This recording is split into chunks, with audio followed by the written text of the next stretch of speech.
Diyos ko, totoo pala yung sabi nilang napakabilis lang ng panahon lalo't may baby kat 1 buwan na nga agad tong baby Gianna namin. Konnichiwa! Chana des, isa akong dating OFW sa Japan na ngayon ay for good na dito sa Pinas. Today is January 8, 2024 at ika-first month na nga ng aking baby Gianna. Alam nyo, hanggang sa ngayon hindi kami makadecide kung anong itatawag namin kay baby na nickname. Minsan ang tawag namin sa kanya ay Gia, minsan Gian, minsan naman Gigi, tapos kahapon nga naisip namin pwede din palang Yana. Kayo ba? Ano ba sa tingin nyo pinaka-cute na tawag dun kay baby? Simula nga nung nailabas ko si Gianna, everyday maaga na akong gumising kasi nga before 8 AM daw dapat napapaarawan na ang baby. Kapag nga naman kasi lagpas na ng 8 AM, medyo masakit na sa balat. Very sensitive pa naman ng mga babies. Pagkatapos ko nga siyang paarawan, hindi ko na muna siya pinaliguan. After na lang nang gagawin namin kasi baka masira yung tulog niya, kailangan pa naman behave siya. Since first month niya nga, pipicturean ko siya every month ng kanyang milestone. Kaya binihisan ko na muna siya. Ay, iba na talaga yung panahon ngayon kasi uso na yung mga ganito. Samantalang tayo noon, swerte na ang may picture. Yung iba, ilan na nga lang yung picture, hubo pa.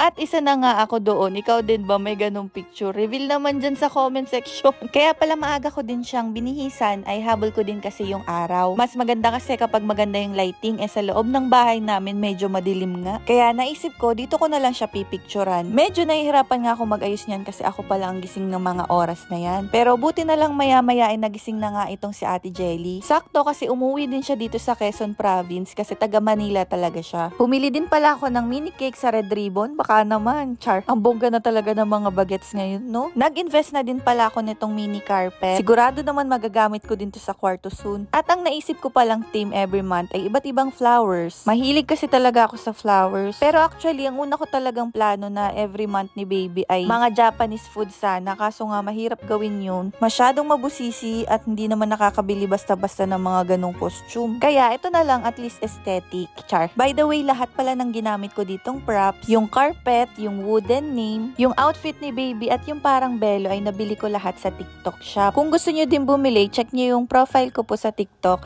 nandun sa aking showcase. Ay, kung napapansin nyo, mukha pa rin nga akong buntis kahit nanganak na ako. Totoo pala yung sabi nilang talagang sasakripisyo mo yung katawan mo kapag magbe-baby ka na. Hindi naman kasi lahat ng babae pinagpala na maganda ang katawan agad pagkapanganak. Minsan nga lang talagang nakakalungkot kapag babalikan mo yung mga pictures ko noon. But still, lamang naman yung saya kaya okay lang. Char, nagdrama na. 1 buwan na nga nakalipas pero hanggang ngayon sobrang naa-amaze pa rin ako kapag tinititigan ko si baby. Di ko akalain na yung hiniling ko kay Lord na akala ko hindi agad ibibigay sa akin. Ay ito na nga't hawak-hawak namin ng napakalusog na bata. By the way, sinabay na pala sa panganganak ko since CS ako yung pagkuha ng mayoma ko sa matres. Buti na lang maliit siya at hindi siya naging hindrance sa aking pagbubuntis. Kaya sa mga babae or couples dyan na pinanghihinaan ng loob, tiwala lang po at dasal at gawin natin yung best natin para maging healthy tayo. Ibibigay at ibibigay yan ni Lord kapag tamang panahon na. Kaya naman sobrang grateful talaga ako kahit ang hirap talaga magpalaki ng newborn. Mahirap kasi everyday parehas kami ni baby at ako na nag-a-adjust. Buti na lang kasama ko lagi si mama, ang lola niya na laging naka-assist sa aming dalawa. Grabe no, di ko ma-imagine yung mga mag-isa lang sa buhay tapos